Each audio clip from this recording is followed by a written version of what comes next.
Hello, teachers. I created this easy to follow slideshow to use with your students. I had a colleague who asked me to teach her how to use Story Workshop in her intermediate classroom. The first step I did was ask her what kind of topics she is teaching her students in the area of science and social studies, because I wanted to do a nice tie-in for what her students were learning about to make it just a little bit more meaningful. The next step, after I found this book, Gravity is Bringing Me Down, was to look for loose parts that we could use in the classroom. We wanted to have some materials that the children could use in order to have a little bit of height, because if we're going to talk about gravity, we need to have things that can fall down.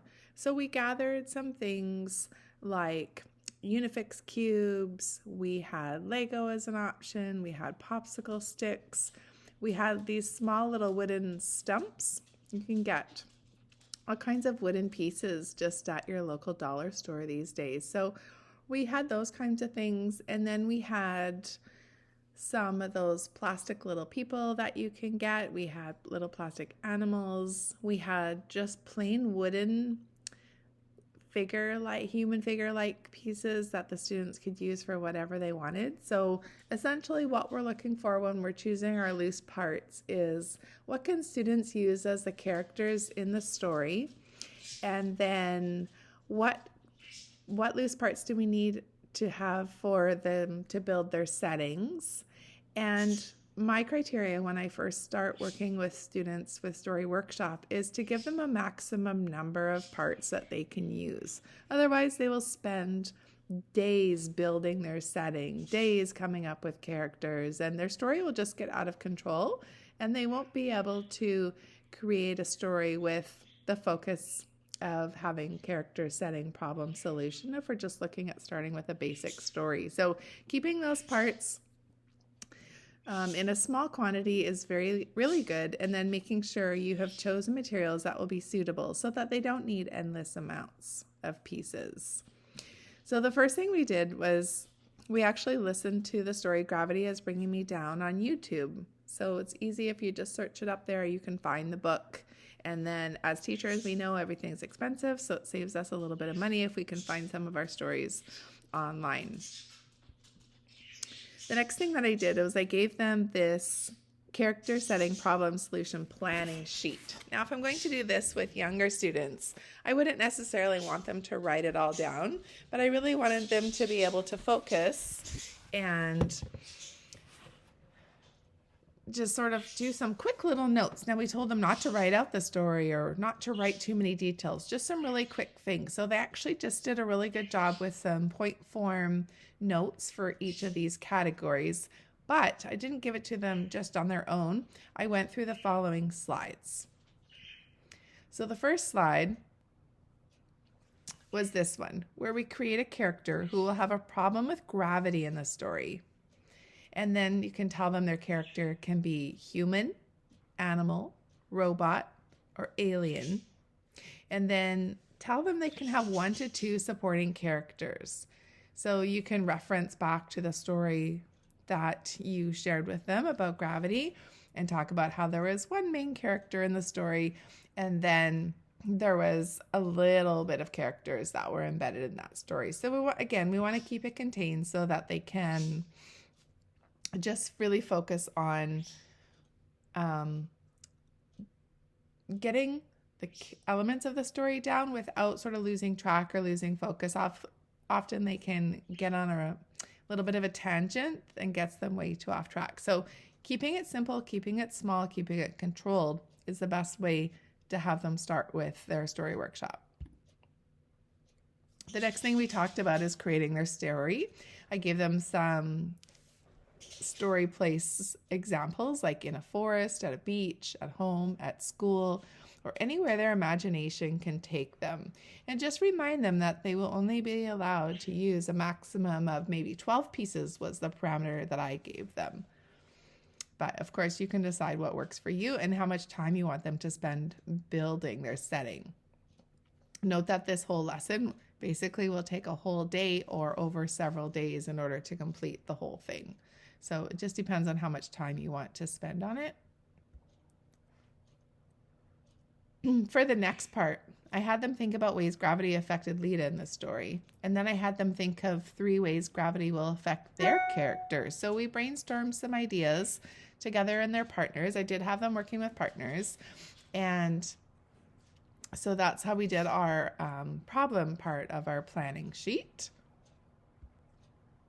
And then we had them think about how their characters' problem would be solved. In effect, thinking about what was happening with their characters with all the gravity issues, and then thinking about how Lita solved her problems. Basically, she ended up with a better relationship with gravity, as they called it in the book. And so the students can come up with their solutions for their story and their problems that they had.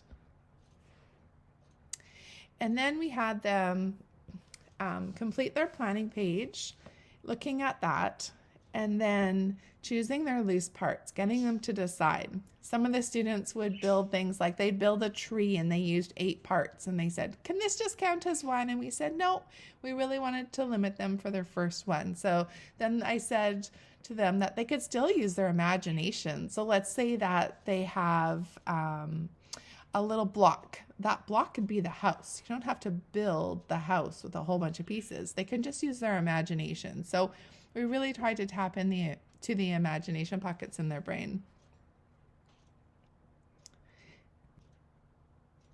The next thing we did was have them decide on their setting. And we told them again not to get carried away with their setting and to use less than 12 parts for their first story.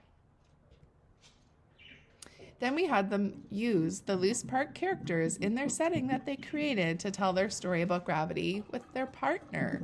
So together we said to also, when they're planning their story, to try and figure out who's going to say more of their story aloud, who is maybe less shy and wants the bigger part. And then we said that person could be the main character, and then the partner could be the secondary characters. And we had an odd number of students, so we had one group of 3.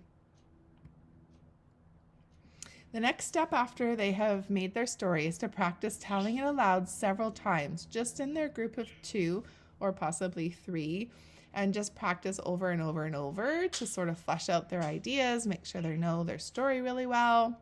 And then we had them share their story with at least 2 more groups. So they would have other groups come to their working place, and then they would share their story aloud, and then they would go to the other group's working place, and then that group would share their story aloud with them.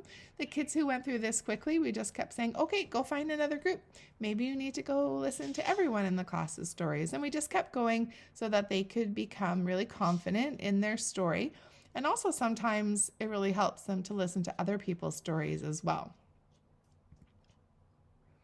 So after that, we told them that they could write their story out as a group. They could take turns writing sentences, or they could write their story out by themselves.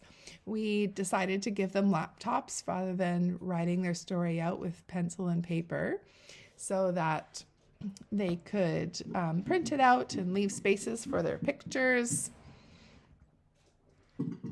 And then in those spaces, they can add illustrations and turn their story into a book, which we have a binding machine where we add the little plastic coils to the edges of the paper.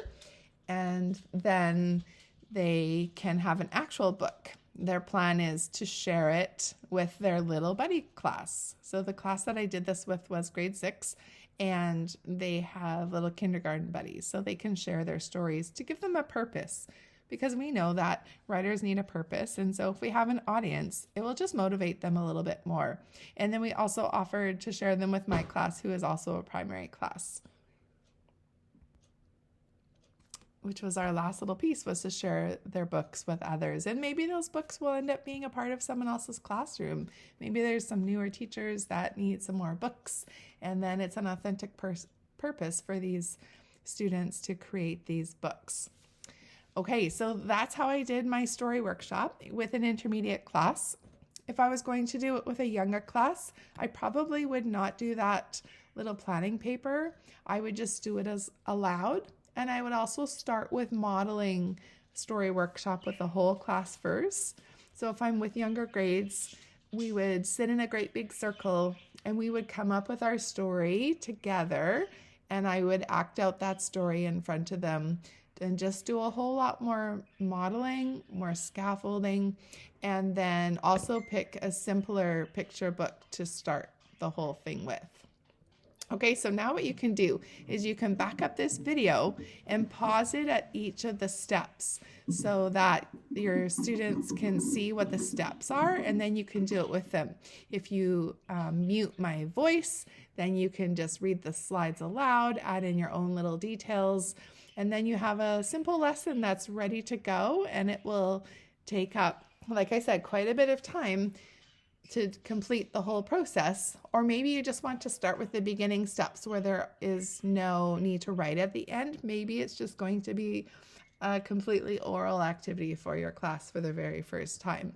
But from start to finish, definitely allow several hours to get through a story workshop because they will love it. They'll need the time. And then going forward, you can still have them create their own stories using their own ideas or maybe their own topic. Maybe you're going to show them another picture book first. Maybe you're going to play a documentary and then they will create their story based on that, or whatever you feel like they need to do.